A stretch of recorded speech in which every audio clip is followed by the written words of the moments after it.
So would you say the power broke is more of a mindset or a way of being? What do you think? It is a mindset. It is an absolute mindset.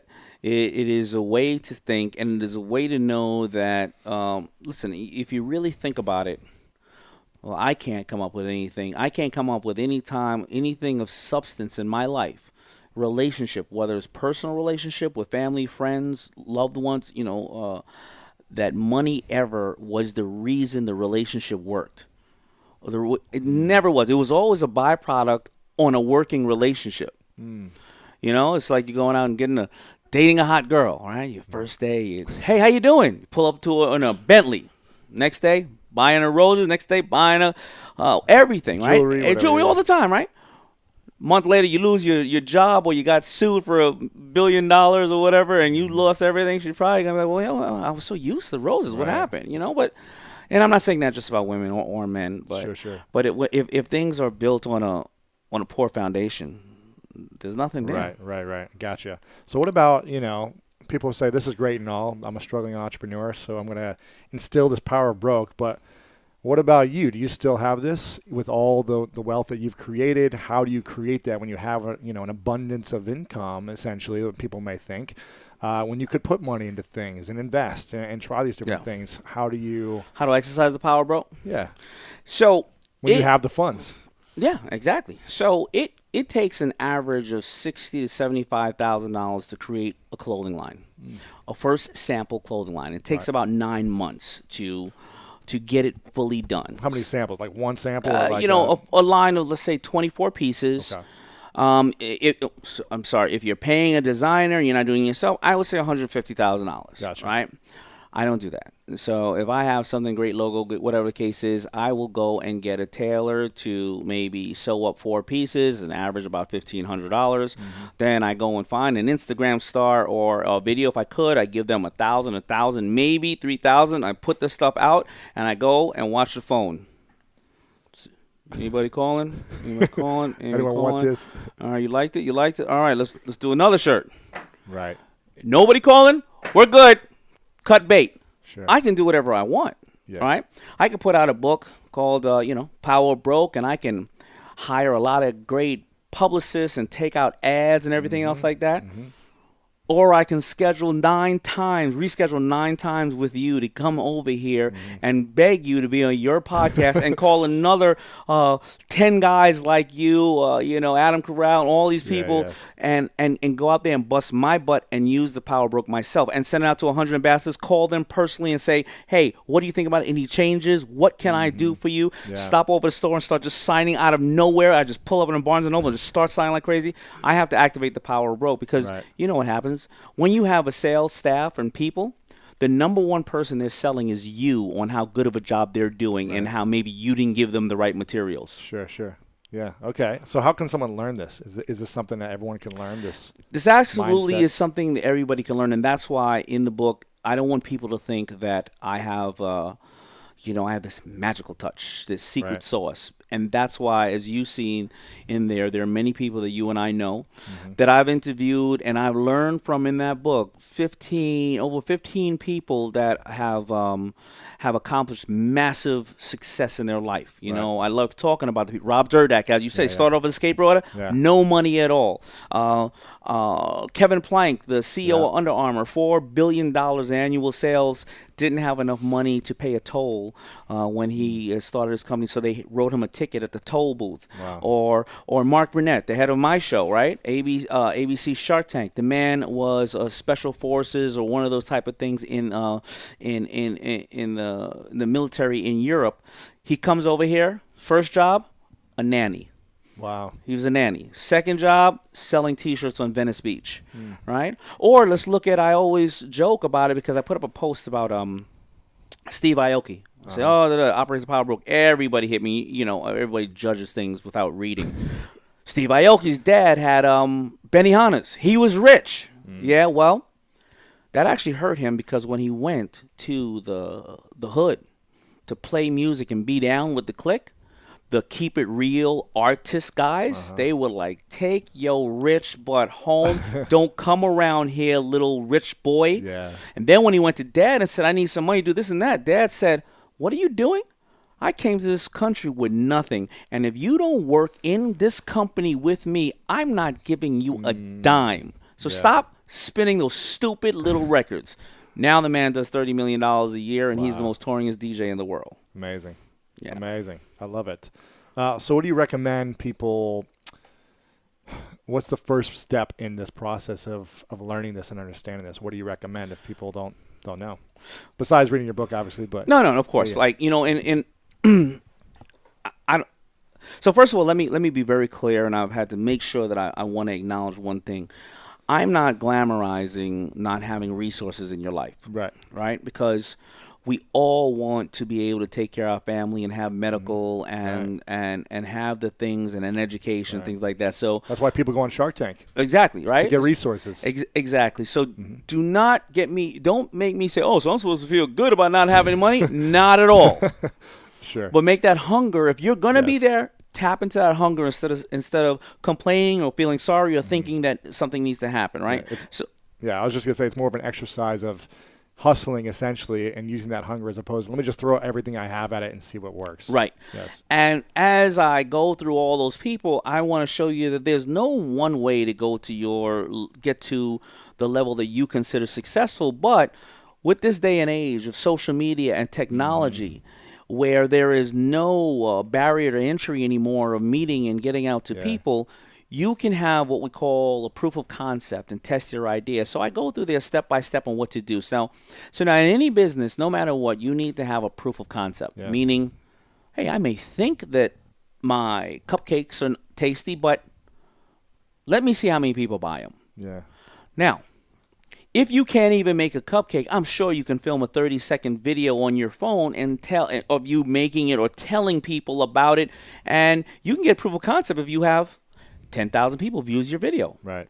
Whatever, likes, whatever Yes. the case is, right? And then you take that and then improve on it and start the process, right? Before, it wasn't that easy necessarily. Right. Before when I made a shirt, I had to go and either sell it on the corner, sell it to somebody, and then I had to find the person the next day to sell it to them again.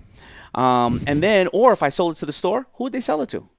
Who walked by and pick it up? Unless I'm going to sit in the store all day. And see. And Yeah, was it a woman? Was it a man? Was it a kid? Did they buy it for themselves? Was it a gift? Did they buy it to wash their car with? I have no idea. Did they haggle over the price? Now, You're Right. on the computer, you go, boop, oh, somebody bought it. It's an 18-year-old kid, lives in California, loves to Exactly. skateboard, has a pit bull, and has a bad case of dandruff. Exactly. Right? And so this is where we are today.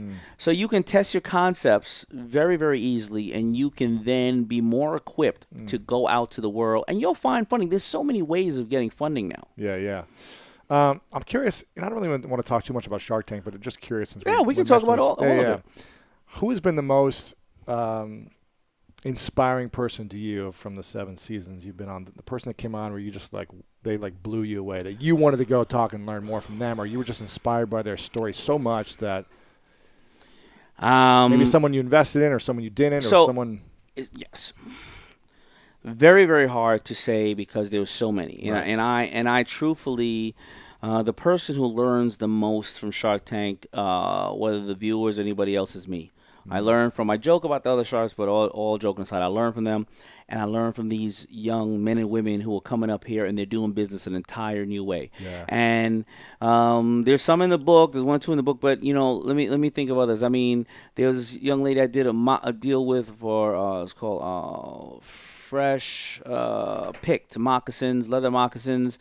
She went and I believe she took aluminum frame windows, and I think she went and melted down, sold aluminum to make 1 pair of moccasins, and then sold more, and then made another pair of moccasins. And now she's doing a couple of $1 million. Or Little Mo, he's in the book. Little Mo Bridges, he came on the show, young man, very laser focused on making bow ties. Him and his mother. Yeah. And I looked at them and remembered, and they remind me of my relationship with my mother. And he was going to do a deal and takes Kevin O'Leary's offer, which is not wrong because he came on the show to ask for capital and resources, and Kevin O'Leary stepped up to the plate. But I told him that if he would have taken that $30,000, if I would have taken that back then with the FUBU days, it would have been worth $200 million, right? Because of the percentage. So he decided to decline the deal. I became his mentor. And honestly, I barely help the kid. He helps me more than I help him Right. because I turn on TV. He's the fashion correspondent on the NBA draft, right? Doing Wow. about $300,000 in business. I go and I take him on to CNBC one day because I say, hey, I want to introduce you to Mo, and I want to take Mo out to Fashion Week in New York.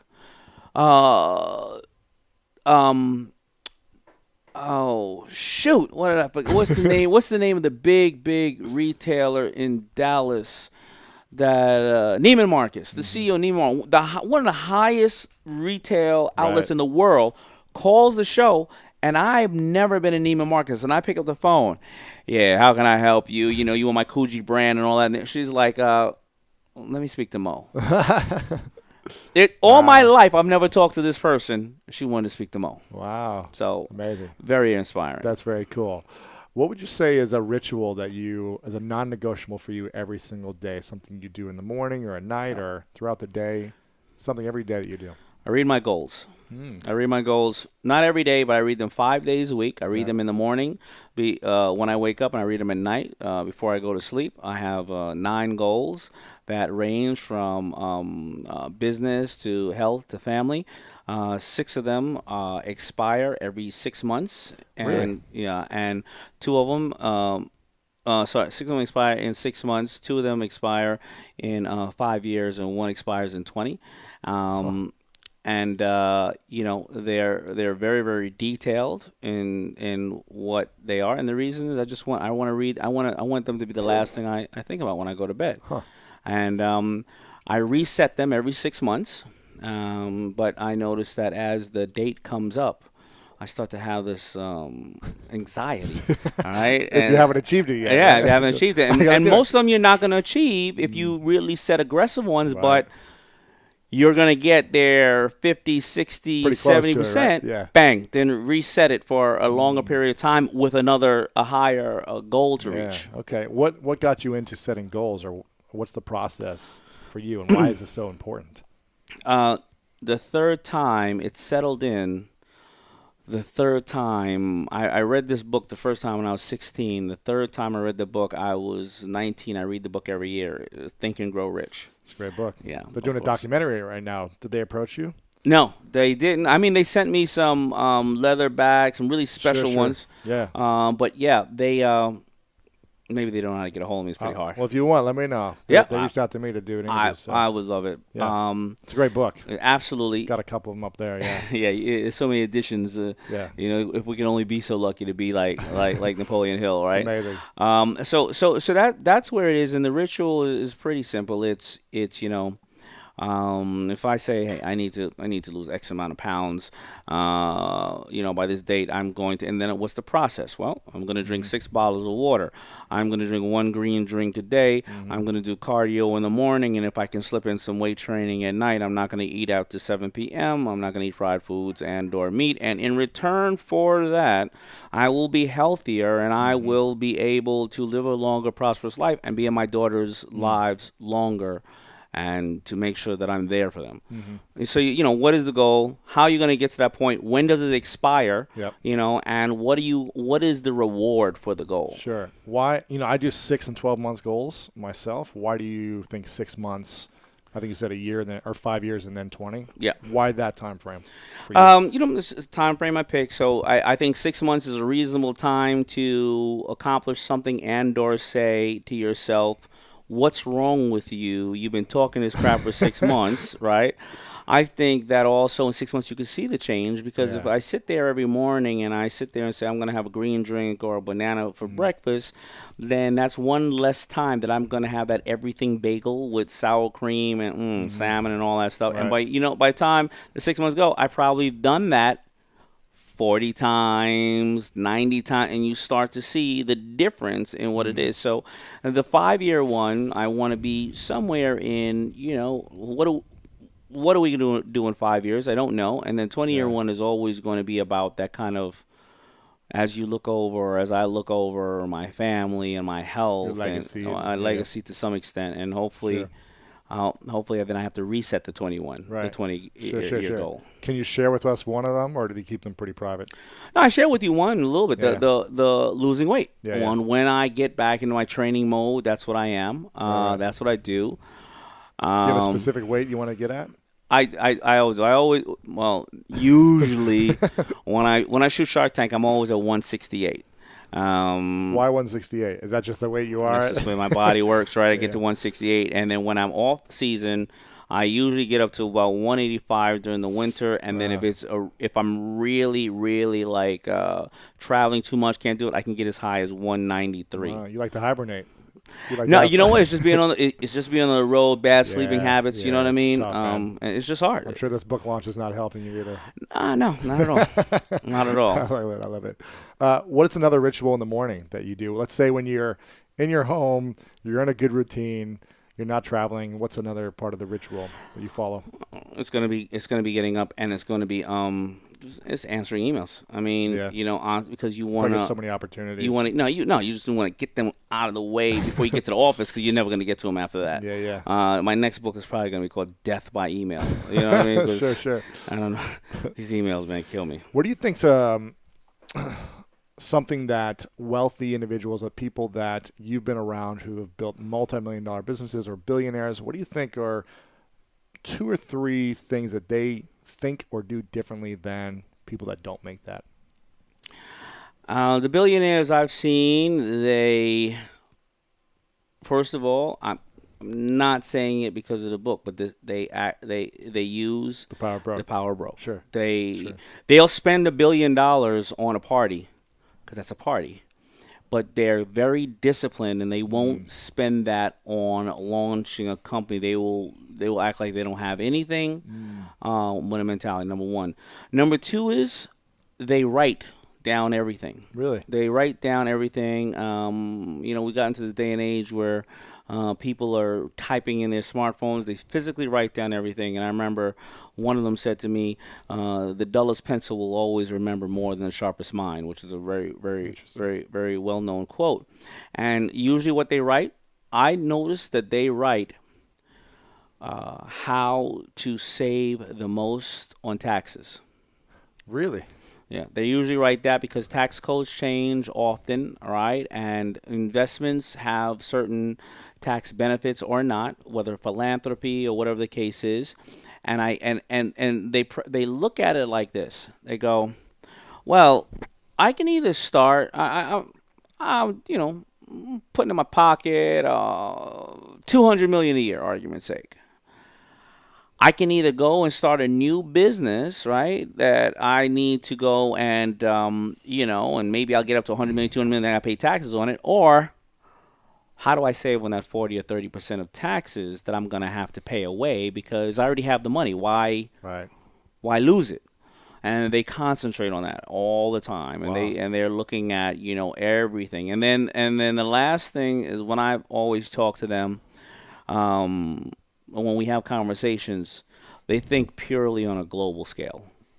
We'll sit there and say, how many people can I get to walk by my plumber's, my service place, in Manhattan on the street, Right. And they'll sit there and say, how many cars are in the world? They're really thinking like that. They're like, how many cars are in the world? How much have exhaust comes out of them? Exhaust pipe, carry the 4, 9. That's how they are. If you want to learn how to make more money and master money in your life, then check out this video right here. Sure. Because I was bankrupt. See, some people, you haven't pushed non-negotiable yet. You're still optional. I really would love to be successful. And so I want to be I successful. want to be successful. I want to make money. I want to make be money. healthy. I want to be healthy, Yeah, but it's not non-negotiable yet. Yeah.